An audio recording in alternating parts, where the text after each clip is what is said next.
दोस्तों, क्या आप रियनकार्नेशन पर भरोसा करते हैं? रियनकार्नेशन मतलब पुनर्जन्म। जी हाँ, पुनर्जन्म मतलब ऐसा पुनर्जन्म कि कोई व्यक्ति अपने जीवन का कोई मकसद या फिर कोई बहुत जरूरी काम किए बिना ही मर गया हो और फिर उसी काम को करने के लिए उसने दोबारा जन्म लिया हो और फिर उस काम को कर भी दिया हो। ऐसा आपने फिल्मों में तो देखा होगा, लेकिन ऐसा आपने हकीकत में नहीं सुना होगा। इस दुनिया में पुनर्जन्म की बहुत ही कम ऐसी कहानियां हैं जो कि सच्ची हैं। बाकी झूठी कहानियों से तो दुनिया भरी पड़ी है। एक ऐसी ही सच्ची कहानी आज के वीडियो में हम आपके लिए लेकर आए हैं। असल में आज की कहानी इंग्लैंड की एक लेडी डोरोथी एडी की है। दोस्तों, ये बात है 16 जनवरी साल 1904 की, जब लंदन के एक संपन्न परिवार में एक लड़की का जन्म हुआ जिसका नाम उसके माता पिता ने डोरोथी एडी रखा। बेटी के जन्म के बाद परिवार हंसते खेलते अपनी जिंदगी बिता रहा था। इस परिवार में केवल 3 लोग थे, डोरोथी एडी और उसके माता पिता। लेकिन एक दिन अचानक इस परिवार में अजीब सी घटना हुई। दरअसल डोरोथी खेलते खेलते सीढ़ियों से गिर गई और लुढ़कते हुए नीचे आ गई। डोरोथी के माता पिता बहुत डर गए और उन्होंने तुरंत डॉक्टर को फोन किया।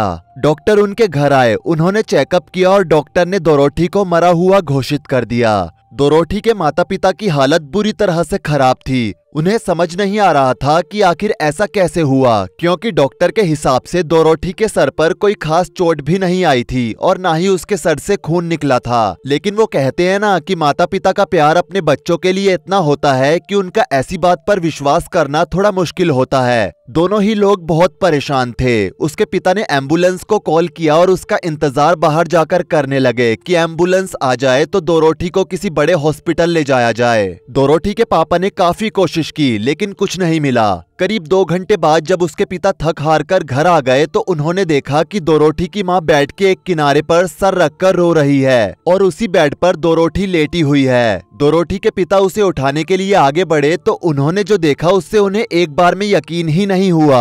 असल में डोरोथी अपना चेहरा दूसरी तरफ करके चुपचाप लेटी हुई थी। उसकी आंखें खुली हुई थी, वो किसी चीज को एकटक देख रही थी। डोरोथी के पापा ने उसकी माँ से कहा कि देखो। उसकी माँ तुरंत उठी और उसे आवाज देकर बुलाने लगी। थोड़ी देर बाद डोरोथी उठी और अपनी माँ के साथ बैठ गई। डोरोथी के माता पिता दोनों ही बड़े खुश थे कि आखिर उनकी बेटी वापस से पहले जैसी हो गई थी, क्योंकि माँ बाप के लिए तो उनका बच्चा ही सब कुछ होता है। लेकिन शायद डोरोथी के माँ बाप को नहीं पता था कि इस घटना से अब जल्द ही उन तीनों की जिंदगी बदलने वाली है। उस दिन की घटना के बाद से डोरोथी की हर चीज में काफी बदलाव आ गया था। उसके बोलने का तरीका, उसके चलने का तरीका, यहाँ तक कि अब उसे कपड़े भी बड़े अजीब तरह के पसंद आने लगे थे। और उस घटना के बाद से डोरोथी अक्सर अपने माता पिता से कहती थी कि ये मेरा घर नहीं है, मुझे अपने घर जाना है, मुझे वहाँ ले चलो। जब उसके माता पिता पूछते थे कि कहाँ जाना है तो वो कुछ नहीं कहती थी, क्योंकि उसे जहाँ जाना था उसे उस जगह का नाम नहीं पता था। लेकिन वो हमेशा घर से निकलकर किसी और जगह जाने के लिए उत्सुक रहती थी। अब डोरोथी के पेरेंट्स भी इस बात को नोटिस करने लगे थे कि उस घटना के बाद से डोरोथी काफी बदल गई है। उन्हें एक बार को ऐसा लगा कि काफी समय से घर में रहने की वजह से ऐसा हुआ है। इसलिए डोरोथी के माता पिता ने डिसाइड किया कि हम किसी अच्छी जगह पर घूमने जाएंगे और वो लोग इजिप्ट में एक जगह पर गए जहाँ पर ब्रिटिश एग्जीबिशन था। वहाँ पर कई तरह के एंशिएंट मकबरे और फराओ की तस्वीरें भी थी। तभी अचानक से डोरोथी एक जगह पर रुक गई और उसने एक तस्वीर की तरफ इशारा करते हुए अपने पापा को कहा कि वो मेरा घर है, मुझे वहाँ ले चलो।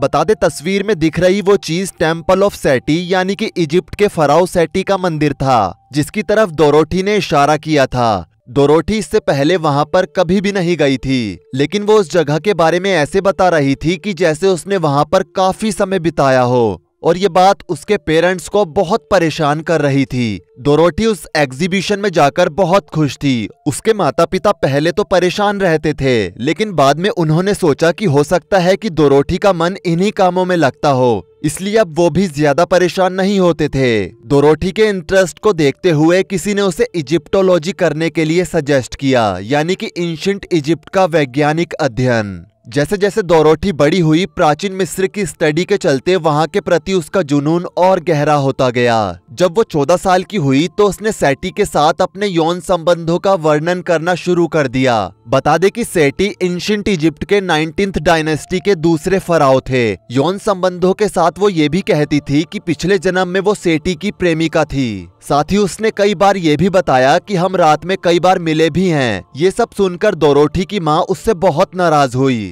स्टडी के चलते और अपनी पुरानी यादों के साथ अब डोरोथी पूरी तरह से एंशिएंट इजिप्ट में रम गई थी। उसने 16 साल की उम्र में ही स्कूल को छोड़ दिया था। लोगों को लगता था कि डोरोथी ने स्कूल छोड़ दिया है तो अब उसकी पढ़ाई भी छूट जाएगी, लेकिन ऐसा कुछ नहीं था। असल में डोरोथी ने स्कूल छोड़ने के बाद तुरंत एक थिएटर ज्वाइन किया, जहां उसे एक नाटक मिला। नाटक में उसे एक किरदार निभाना था, एक ऐसी लड़की का किरदार जिसका पुनर्जन्म हुआ था और डोरोथी एंशिएंट इजिप्ट से जुड़ी हुई थी, साथ ही इजिप्ट के फराओं में रमी हुई थी और बाद में सेटी के साथ मिलकर ही उससे गर्भवती हो गई थी। डोरोथी जब इस किरदार को कर रही थी तो लोगों के बिना सिखाए ही वो इस तरह से एक्ट कर रही थी जैसे कि उसने कहीं से एक्ट करने का कोर्स किया हो या फिर सच में वो एंशिएंट इजिप्ट की कोई महारानी हो। डोरोथी ने इजिप्टियोलॉजी पढ़ते हुए अपनी पूरी जिंदगी इस मौके की तलाश में निकाल दी कि कब उसे दोबारा इजिप्ट जाने का मौका मिलेगा, और उसकी किस्मत ने उसे ये मौका दिया साल 1933 में, जब उसकी शादी इमाम अब्देल मैगुएड नाम के एक इजिप्शियन आदमी से हुई और वो कायरो चली गई। शादी के कुछ समय बाद जब उसका बेबी होने वाला था तो उसने अपने बच्चे का नाम सेठी रखने का मन बनाया।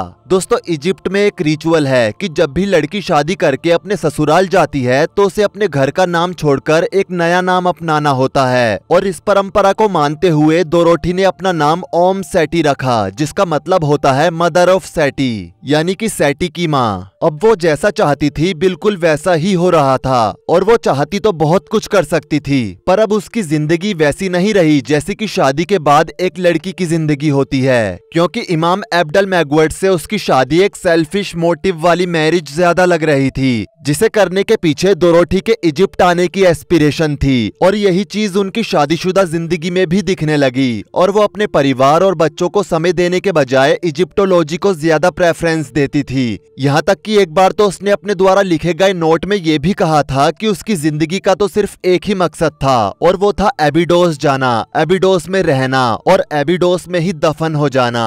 बता दे, एबिडोस इजिप्ट का ही एक प्राचीन शहर है, और डोरोथी के द्वारा लिखे गए इस नोट से ये तो साफ जाहिर होता है कि उसने आखिर इजिप्ट में शादी क्यों की थी। डोरोथी की इसी मतलबी शादी के चलते धीरे धीरे डोरोथी और इमाम अब्देल मैगुएड के बीच दूरियां बढ़ती ही जा रही थी। डोरोथी सोते सोते रात में अचानक से उठ जाती थी और रात में ही वो नींद में हाइरोग्लिफ्स बनाने लगती थी। बता दें कि हाइरोग्लिफ्स इजिप्ट में लिखने की प्रणाली थी जिसका इस्तेमाल करीब 5000 साल पहले किया जाता था, और ये वाकया डोरोथी के साथ रोज होता था, और रोज ऐसा करते करते डोरोथी 70 पन्ने लिख चुकी थी। एक दिन उसके पति ने पूछा कि रोज रात को उठकर तुम क्या करती हो, तो डोरोथी ने उसे बताया कि ये उसकी पिछले जन्म की बातें हैं जिसके बारे में उसकी स्पिरिट गाइड होरा उसे बताती है। इमाम अब्देल मैगुएड की पूरी फैमिली के लिए ये सारे ही इंसिडेंट्स किसी पैरानॉर्मल एक्टिविटीज से कम नहीं थे। इन सभी इंसिडेंट्स के बाद इमाम अब्देल मैगुएड और डोरोथी की शादी ज्यादा दिन तक नहीं चल पाई और दोनों के बीच तलाक हो गया। डोरोथी अपनी शादीशुदा जिंदगी में तो सब कुछ हार चुकी थी, लेकिन वो जिस सवाल का जवाब बचपन से ढूंढ रही थी वो अब उसे मिल चुका था। उसकी स्पिरिट गाइड होरा उसे नींद से उठाकर जो हाइरोग्लिफ्स बनवाती थी उसी में डोरोथी के पिछले जन्म का रहस्य छुपा था।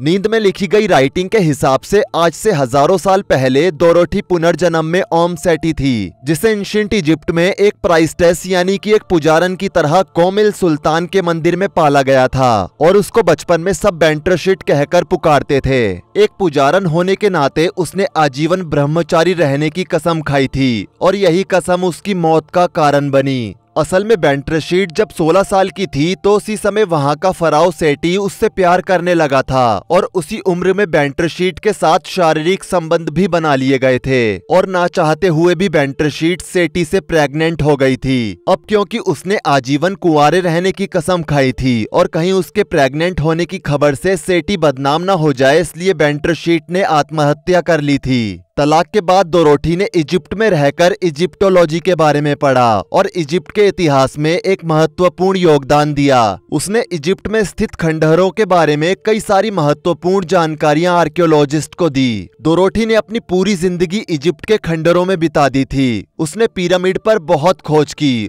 और सबके सामने एक खुलासा भी किया। इन्हीं खोजों के दौरान साल 1981 में डोरोथी की मौत हो गई। बाद में नेशनल जियोग्राफिक में डोरोथी की डॉक्यूमेंट्री को दिखाया गया था जिसका शीर्षक था इजिप्ट क्वेस्ट फॉर इटर्निटी। दोस्तों डोरोथी ने अपने पुनर्जन्म की बात को पूरे तरीके से सिद्ध कर दिया था। तो दोस्तों हम उम्मीद करते हैं कि इस वीडियो को देखने के बाद आपको भी शायद अब इस बात पर विश्वास हो गया होगा कि पुनर्जन्म सच में होता है और अगर इंसान चाह ले तो उसके बारे में पता करके ही रहता है, जैसे डोरोथी को बचपन से ही पता था और उसमें चाह थी जिसके चलते उसके पुनर्जन्म की सच्चाई दुनिया के सामने आई। तो दोस्तों आज के लिए इस एपिसोड में सिर्फ इतना ही। जाने से पहले वीडियो को लाइक शेयर जरूर करें और ऐसी ही और वीडियोस के लिए इस चैनल को सब्सक्राइब करके साथ में बेल नोटिफिकेशन को भी ऑल पर सेट कर लें। धन्यवाद।